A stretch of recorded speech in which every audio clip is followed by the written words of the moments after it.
केचित् स्पृश्य परे स्पृश्याः केचित् दूरापसर्पणाः केचित् सन्ति सदाचाराः केचित् दुश्चरितास्तथा.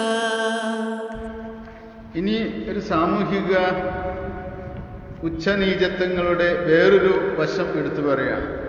ചില ആളുകൾ കേജിത് സ്പൃശ്യാഹ സന്ധി സ്പർശിക്കപ്പെടുവാൻ യോഗ്യന്മാരായി ഭവിക്കുന്നവരാണ്. ചില ആളുകൾ സ്പർശ്യന്മാർ, സ്പർശിക്കാം അവർ. പരേ മറ്റു ചിലര് അസ്പൃശ്യാഹ സന്ധി തൊട്ടുകൂടാൻ പാടില്ലാത്തവർ. ഒരു കാലഘട്ടത്തിൻ്റെ പ്രത്യേകതയാണ് പറയുന്നത്. ഒരു 100 വർഷം മുമ്പ് നമ്മൾ ആലോചിച്ച് നോക്കിയാൽ അറിയാം.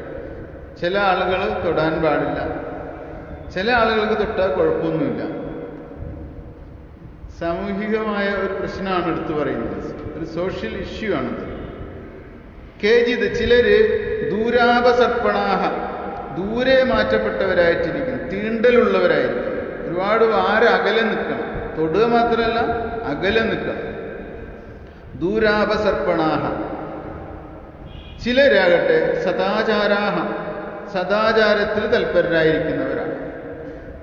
തഥാ പ്രകാരം കേജിത് ദുശ്ചരിതാഹ സന്ധി ദുരാചാര ജീവികളായിട്ടിരിക്കുന്നു, ഭവിക്കുന്നു.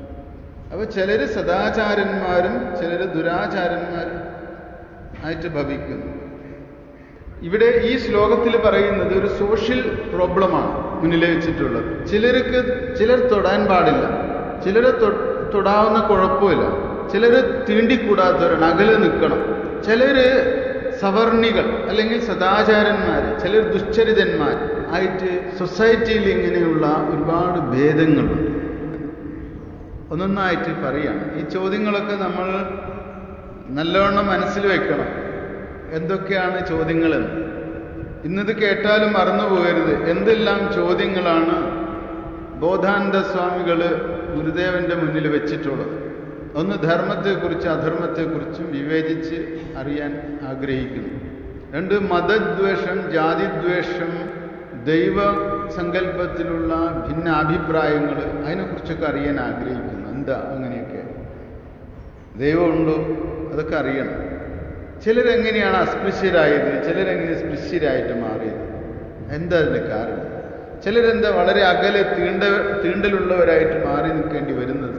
എന്തുകൊണ്ട് ചിലർ സദാചാരന്മാരായിട്ട് നല്ലവര്, ചിലർ മോശപ്പെട്ടവരായിട്ട് മാറിയിട്ടുള്ളത്? അതിൻ്റെയൊക്കെ പിന്നിൽ എന്താണ് ശരിയായിട്ടുള്ള അർത്ഥം എന്ന് മനസ്സിലാക്കുവാനായിട്ട് ആഗ്രഹിക്കുന്നു.